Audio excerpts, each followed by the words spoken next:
এই দেখে হায়নাটা থমকে দাঁড়িয়ে যায় আর 3 মাথাওয়ালা লাল বাঘটা তার দিকে এগোতে থাকে। বলরাম চারিদিকে তার গরুর খোঁজ করতে করতে মাধবী কাকিমাদের বাড়িতে এসে দেখে তার গরু গোয়ালে বাঁধা। এই তো আমার গরু। ভাগ্যিস তোকে মাধবী কাকিমা সঙ্গে করে নিয়ে এসেছিল। এ কি, কে যেন কাঁদছে মনে হচ্ছে।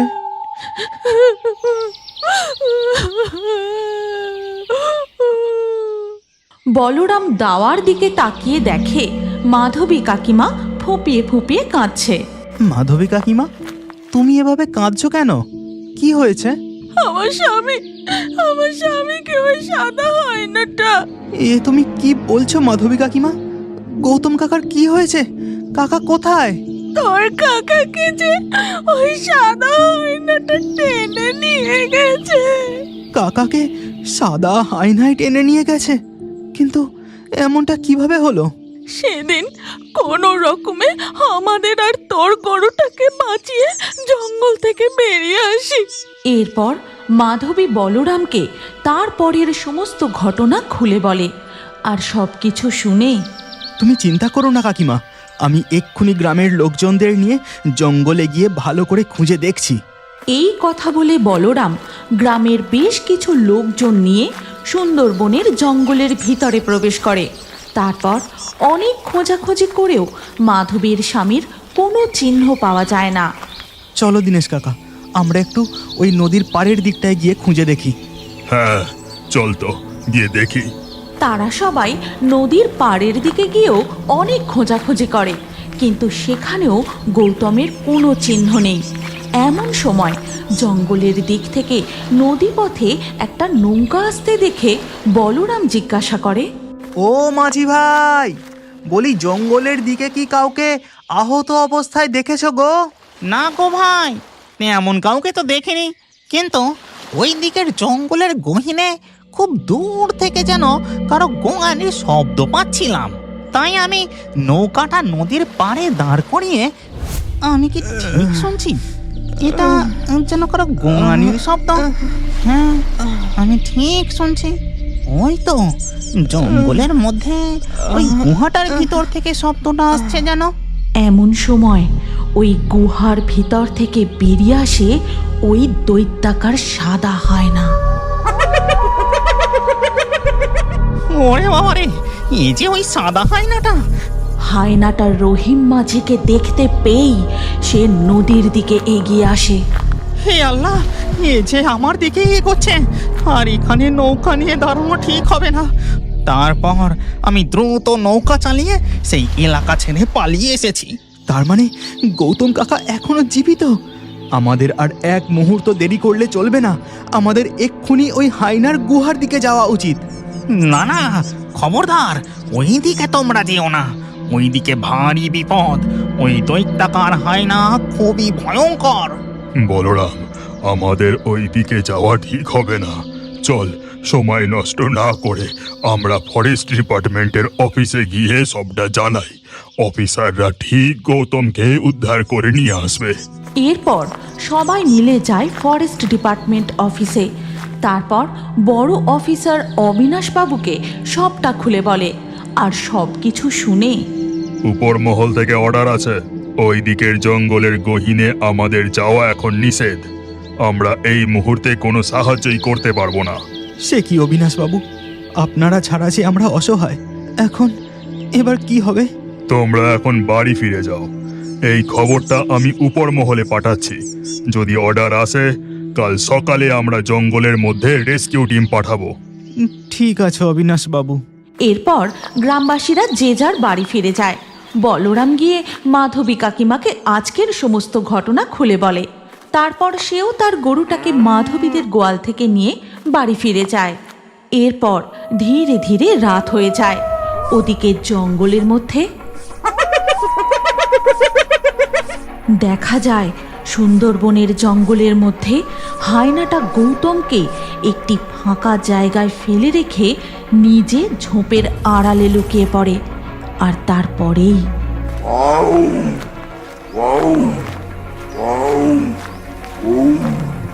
এই বাঘ যেন কোনো মানুষের গন্ধ পেয়েছে। গন্ধ অনুসরণ করতে করতে বাঘটা গৌতমের কাছে চলে আসে।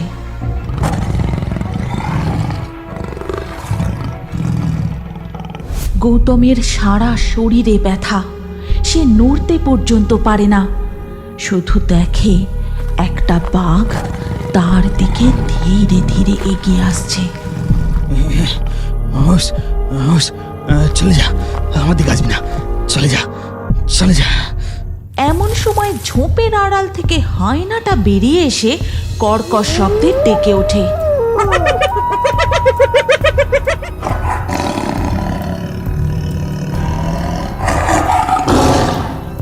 হায়নাটা ধীরে ধীরে বাঘটার দিকে এগোতে থাকে। তারপরেই হায়নাটা ঝাঁপিয়ে পড়ে।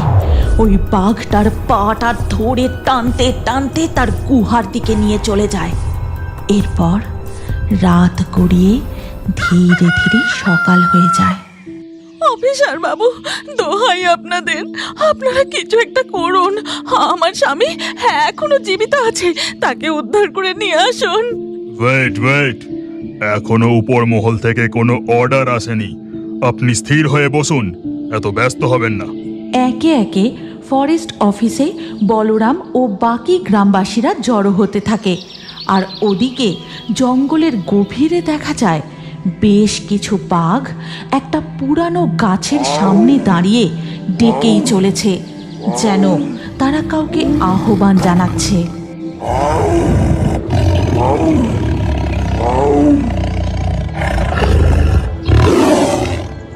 বাঘগুলোর ডাক শুনে ওই সাদা হায়নাটা শিকার করবে বলে তাদের কাছে চলে আসে।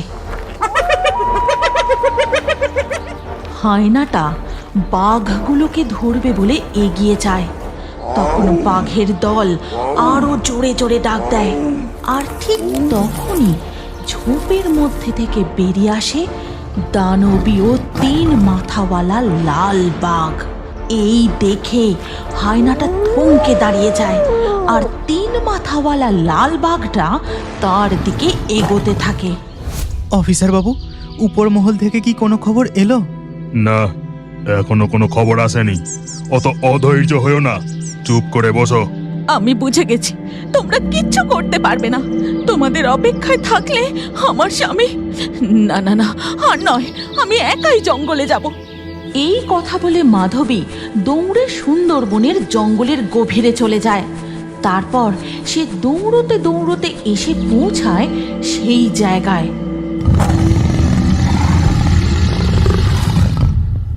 মাধবী দেখে এক আশ্চর্য ঘটনা।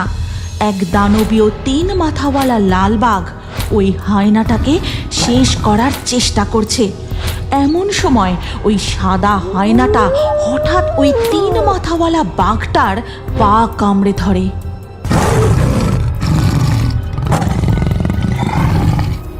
না না, ওই হায়নাটাকে জিততে দিলে হবে না। ওই 3 মাথাওয়ালা লাল বাঘটা নিশ্চয়ই সুন্দরবনের বাঘেদের রক্ষক। একমাত্র ওই হায়নাটাকে হারাতে পারবে। এই কথা বলে মাধবী তার কোমর থেকে কাটারিটা বের করে সোজা ছুঁড়ে দেয় হায়নাটার দিকে। তারপর হায়নাটা মাটিতে লুটিয়ে পড়তেই লাল 3 মাথাওয়ালা বাঘটা সাদা হায়নাটাকে একেবারে শেষ করে দেয়। এরপর 3 মাথাওয়ালা বাঘটা আবার সেই ঝোপের মধ্যে ঢুকে মিলিয়ে যায়। তারপর বাকি বাঘগুলোও সেখান থেকে চলে যায়।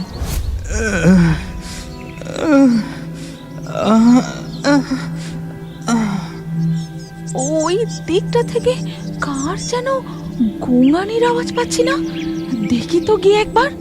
মাধবী আওয়াজ অনুসরণ করে সেই দিকেই দৌড়ে যায়। তারপর দেখে ওই গুহার সামনে তার স্বামী পড়ে রয়েছে। ওগো ওগো, আমি এসে গেছি, তোমার কিচ্ছু হবে না। আমি তোমাকে ঠিক বাড়ি ফিরিয়ে নিয়ে যাব। তুমি দেখো, আমি ঠিক বাড়ি ফিরিয়ে নিয়ে যাব। মাধবী, মাধবী, তুমি এসেছো, আমাকে বাড়ি নিয়ে চলো, আমাকে বাড়ি নিয়ে চলো, না হলে ওই সাদা আয়নাটা। ঠিক তখনই ফরেস্ট ডিপার্টমেন্টের টিম সেই জায়গায় এসে উপস্থিত হয়। তোমাদের আর কোনো চিন্তা নেই, উপর মহল থেকে অর্ডার আসতেই আমরা উদ্ধার করতে চলে এসেছি। তারপর গৌতম ও মাধবীকে উদ্ধার করে তাদের গাড়িতে করে সেখান থেকে নিয়ে যায়। আপনারা যদি এই গল্পের পরবর্তী পর্ব দেখতে চান তাহলে বাঁদিকে চ্যানেলের লোগোর উপর ক্লিক করলে আপনারা সুন্দরবন কার্টুন নামে একটি নতুন চ্যানেল দেখতে পাবেন। সুন্দরবন কার্টুন চ্যানেলে পোস্ট করব। আমরা 50,000 সাবস্ক্রাইবারের টার্গেট নিচ্ছি, তাই আপনারা চ্যানেলের লোগোতে ক্লিক করে চ্যানেল দুটি সাবস্ক্রাইব করে নিন। হয়তো আপনি জানেন না, আপনি যদি আমাদের